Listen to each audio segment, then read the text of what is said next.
February 12, 1978, midnight, 12:47 a.m. In London's famous Dark Horse Bar, Mick Jagger was sipping his fourth whiskey of the evening. The bar was thick with cigarette smoke, with musicians and music industry people gathered in corners, talking. Music journalist Tony Palmer sat across from Jagger, asking questions about the Rolling Stones' 1978 plans. Mick, who in the music world influences you right now? Who's making songs that excite you? Jagger shrugged, swirling his whiskey. Nobody's chasing new things anymore. Tony, everyone's stuck in the past. The 1960s are over. The 70s are ending. A new generation needs to emerge. What about your old friends? What do you think about Bob Dylan, for instance? A mocking smile appeared on Jagger's face. With a boldness that slight intoxication provided, he spoke. Dylan? Ah, poor Bobby. His most productive days are behind him. He hasn't been able to do anything since 1975. After Blood on the Tracks, he's completely finished himself. He's done. Palmer took notes as he continued. So you don't think Dylan's future looks bright? What future? Jagger laughed. The man is 37 and acts like he's 60. He used to love risk, was dangerous. Now he just plays the same old songs. We're still young, still dangerous. Dylan is stuck on the dusty shelves of the past. These words became front page news in the Times music section. The next morning, Jagger, Dylan's most productive days are behind him. The news spread through the music world within hours. And when it reached Bob Dylan's ears, Dylan read the newspaper in his New York home and just smiled quietly, because he had a big surprise that would astonish Jagger. But to better understand this story, you need to know how the relationship between these two legends changed. In the mid-1960s, Bob Dylan and the Rolling Stones were musicians who admired each other and learned from one another. Dylan was the first person to play like a Rolling Stone for them. The Stones, influenced by Dylan, had written Satisfaction. Their friendship was strengthened by mutual respect. When Dylan went electric in 1965, the Stones supported him. They said he was pushing the boundaries of folk music. But by the 1970s, 5 years later, the situation had completely changed. The Rolling Stones had become a group loved worldwide. Albums like Sticky Fingers and Exile on Main Street were considered classics in rock history. Concert tickets sold out within minutes of going on sale. Mick Jagger wasn't just a musician anymore, he had become an important icon for rock music. Dylan, after his motorcycle accident in 1966, had taken a different path. He had withdrawn to Woodstock, making quiet, rural albums. John Wesley Harding, Nashville Skyline, New Morning. They were quality music, but they didn't captivate masses like before. Music critics were writing that Dylan wasn't what he used to be. Newspaper headlines seemed to be burying not just an artist, but an entire era. Protest, Dylan is dead. The father of folk rock has retired. Jagger saw this as an opportunity and began to see himself as superior to Dylan. In an interview with Rolling Stone magazine in autumn 1977, he had said, Dylan used to be an important figure who led the masses, but now he's aged. There's no trace of his old energy left. We're still young and still dangerous. Rock music should be made by young musicians. When these words reached Dylan, Dylan gave no response. He quietly noted what was being said about him, but he had a plan in mind for what was being discussed. After Jagger's most productive years are behind him, commented in February, Dylan sprang into action. The following week, he worked intensively at New York's Hit Factory studio. No one had any idea what Dylan was doing. Only his closest musician friends visited him. Robbie Robertson, Al Cooper, Harvey Brooks, Dylan's old team was reuniting.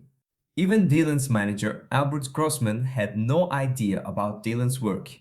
What's Bob doing in there? Studio workers would ask. We don't know either.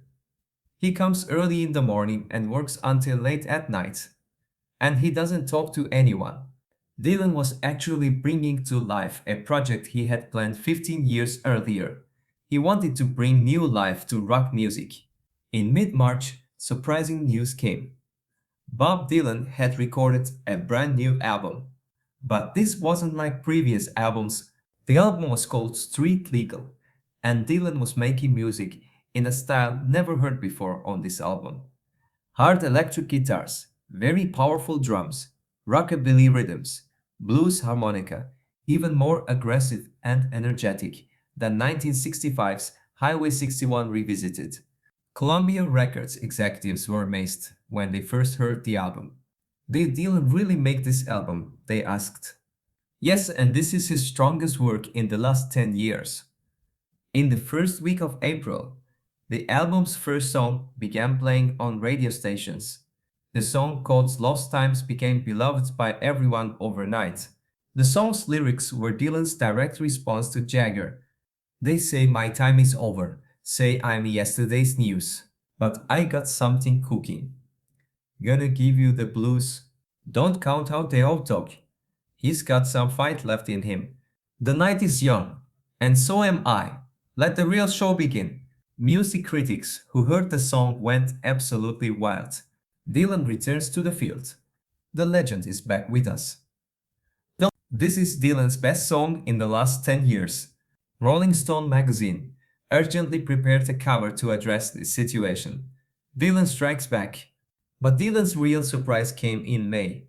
Dylan made an unexpected announcement. Starting in June, he would do a world tour. This tour, which he named the Street Legal Tour, would be 12 countries, 45 cities, 50 concerts, and the concerts would be entirely in rock style, 10-piece band saxophone, backup vocalists. We'll use all the power of rock music, Dylan said when he faced journalists at one of the rare press conferences he gave. When Jagger heard this news, he became seriously worried. Dylan was clearly targeting him by making a strong return to the music world in his interview with the Times. It was clear that Dylan hadn't just returned, but that this was openly a war. In June, Dylan's tour began at London's Ayers Court. That night, 20,000 people came to listen to Dylan. The concert became one of Dylan's most legendary concerts. When Dylan took the stage, his appearance surprised everyone. Black leather pants, white shirt, bandana. The rebellious Dylan of the 1960s had returned. The opening song was Maggie's Farm, but this version was much harder, much more powerful than the 1965 version. For 2.5 hours, Dylan performed his songs non-stop on stage. Like a rolling stone, all along the Watchtower, Hurricane, he played rock versions of all his big hit songs. The audience was left with their mouths open watching Dylan's performance. They hadn't seen Dylan like this in the last 10 years. The day after the concert, all the British press talked about Dylan's performance. The Guardian, Dylan's magnificent return. The Independent, the legend is back and stronger. Nammy, this is Dylan's best performance ever. When Jagger read the newspapers, he became absolutely furious. His plans were being turned upside down. The Rolling Stones were planning their own tour that summer. They were going to promote the Some Girls album. But now everyone was talking about Dylan. Worse, Dylan's concert had taken place in the Stones' own home in London, and the British press was praising Dylan. In July, the situation became even more complicated. Two legendary names would give concerts in Manchester. Dylan on July 15th at Old Trafford Cricket Ground, the Stones on July 17th at the same venue. In this situation, direct comparison was inevitable. Before Dylan's concert, there was great excitement in Manchester. Ticket sales had sold out hours beforehand. Exactly 75,000 people would come to watch Dylan's stage performance. On the night of July 15th, a historic concert took place. When Dylan took the stage, the crowd went wild. Instantly. This time, the setlist was full of big surprises for fans.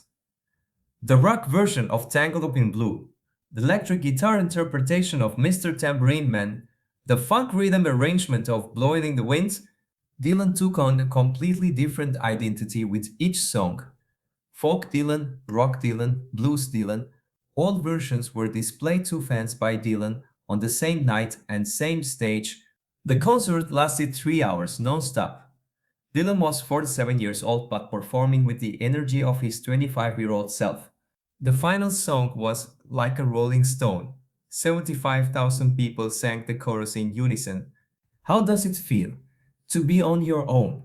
This moment at Dylan's concert was one of the greatest moments in music history.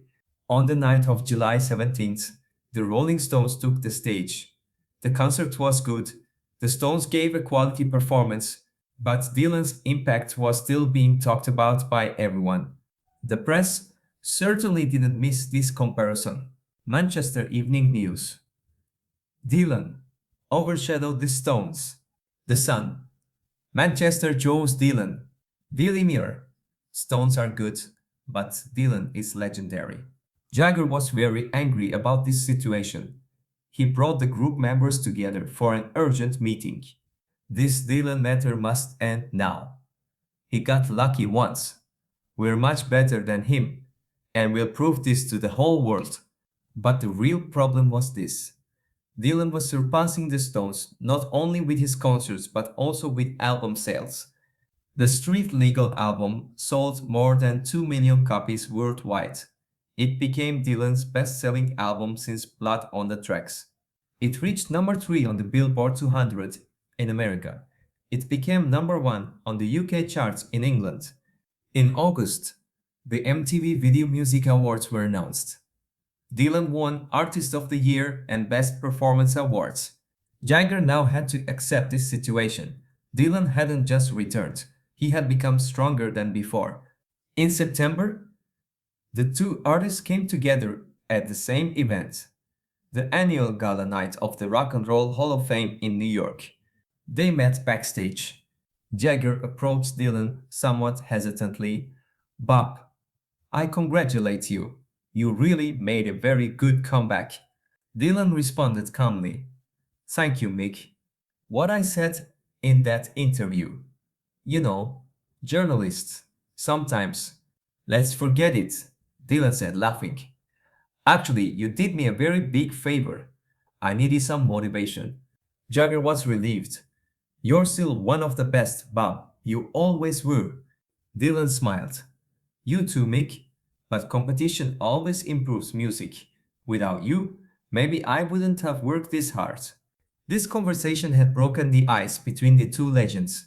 But Dylan's plan wasn't finished yet.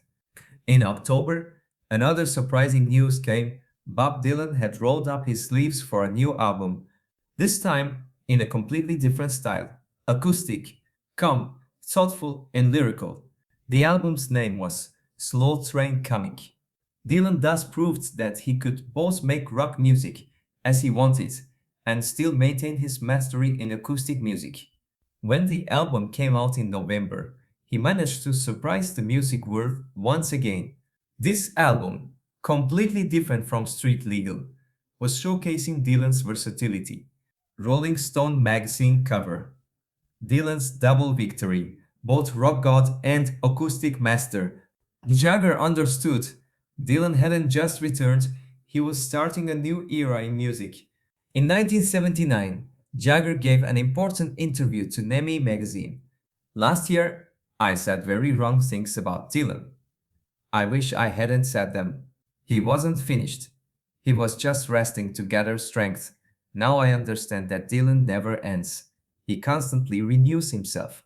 Now he's much better than before." When Dylan heard this interview, he laughed. He told his friends, "Mick finally understood. Music isn't a race, it's a marathon. It requires endurance and patience." In the 1980s, the two artists worked together several times. They performed on the same stage at the 1985 Live Aid concert. Their friendship became like it used to be. When they were inducted into the Rock and Roll Hall of Fame in 1986, Jagger was the person who presented Dylan. In his speech, he said, "Bob Dylan taught me a very important lesson. Never count someone you see as a rival as finished, because real artists always have surprises to make, and sometimes the biggest comebacks come after the deepest silences. Dylan never talked about that period. In keeping with his character, he left the past in the past. Only once, in 1987, he told his close friend Al Cooper, "In 1978, everyone thought I was finished. Maybe I felt a little like that myself. Mick's words had hurt me, but at the same time they had awakened me. Sometimes external pressure brings out internal strength. If Mick hadn't said those words to me, maybe I would never have made street legal." In the 2000s, when the Rolling Stones entered the Rock and Roll Hall of Fame for the second time for their performances, Dylan congratulated them. Jagger, while thanking him, said, "Bob, without you, we couldn't have been this good. Competition strengthened us. You enabled my development and made me a better musician." Dylan replied, "I also learned a lot from you, Mick. Stage energy, connecting with the audience. You taught me these things." In 2010, when Rolling Stone magazine's 100 Best Artists of All Time list came out, Dylan was second, Rolling Stones were 10th. Jagger said in an interview, "Bob being ahead is right. He changed music. We just played well." Today, both artists are in their 80s. They are still making music, still going on tour. Every time Dylan releases an album, music critics write about him. Dylan proved once again he never ends. Jagger also always says this in interviews. "The biggest lesson I learned from Dylan: a real artist never retires, and never count someone you see as a rival as finished." The words Jagger said in a London bar on February 12, 1978. Dylan's best days are behind him. These words had awakened Dylan, giving him a chance to prove himself again, and Dylan had done this magnificently. The 1978-1979 period became the second golden age of Dylan's career. The Street Legal Tour was shown among the biggest comebacks in music history. Sometimes, the best motivation starts with someone belittling you. Sometimes the biggest comebacks come after the harshest criticism. Bob Dylan proved this to us in 1978, and Mick Jagger learned this. Never underestimate legends, because they can make comebacks strong enough to surprise you. February 12th, 1978, London. A dismissal, a challenge, and one of music history's most beautiful revenge stories. Jagger thought Dylan was finished. Dylan proved that actually everything was just beginning. Never say finished, because real legends never end.